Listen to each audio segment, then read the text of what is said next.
Hello viewers, I'm Nitin Avtade. I'm a full stack JavaScript developer and I've started this channel called Noodle Stack in order to share my knowledge in the area of front end, back end, DevOps. I've been a full stack developer for almost 4 years and I've been mainly working on the JavaScript stack so far, and I've decided to share my knowledge with you all. Let us begin with our first video on Node.js. Hope you guys like it. If you do like it, do subscribe to the channel. Thank you.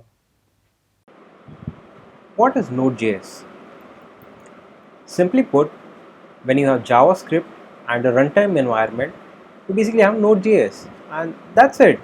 Node.js internally uses Chrome's V8 engine in order to run this JavaScript code. Let us have a look at the features of Node.js. Node.js is event driven. This means that any function call that is made in Node.js is basically triggered by an event. Node.js is asynchronous.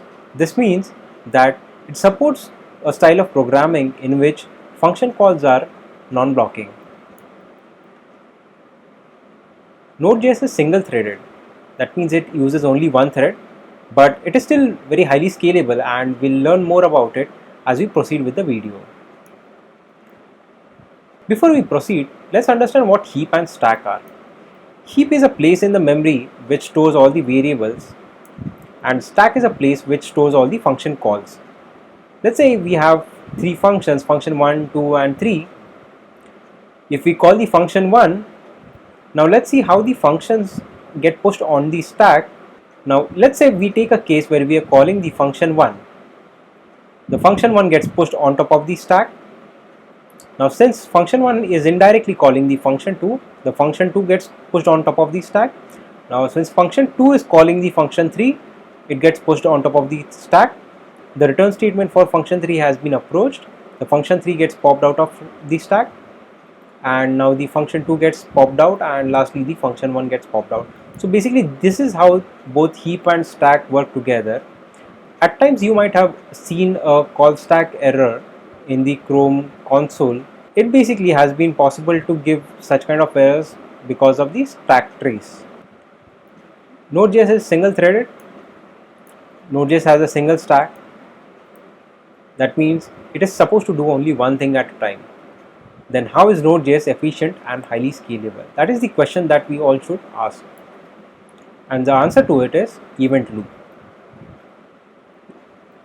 Let's talk about asynchronous programming. Programming style that ensures the code execution is non-blocking. Now Node.js contains a couple of asynchronous functions like set timeout, set interval, or let's say the API calls or the database calls. All these type of functions are asynchronous functions.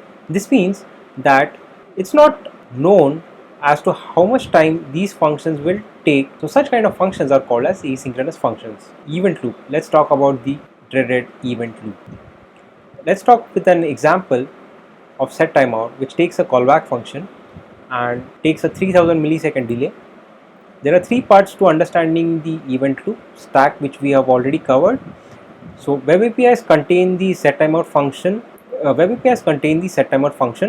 The message queue is something on which the event loop constantly works on.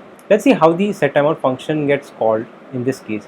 So firstly, the set timeout function will get pushed on top of the stack. The moment Node.js notices that it has received an asynchronous function, it will pass it to the corresponding web APIs. The set timeout gets cleared from the stack. Now Node.js will continue to process if there are any remaining tasks within the stack. Until then, behind the scenes, web APIs will continue to process the set timeout, and once the 3000 millisecond delay is crossed, it will return the callback and push it to the message queue. As soon as the stack becomes empty, the event loop will push this callback function to the stack and the callback function will get executed. So basically this is how the event loop works. At every iteration it will constantly keep checking if the message queue is empty or not, and if it is not empty, it will check if the stack is empty, and once the stack becomes empty, it will push the message queue task to the stack, and the stack function will get executed. Thank you.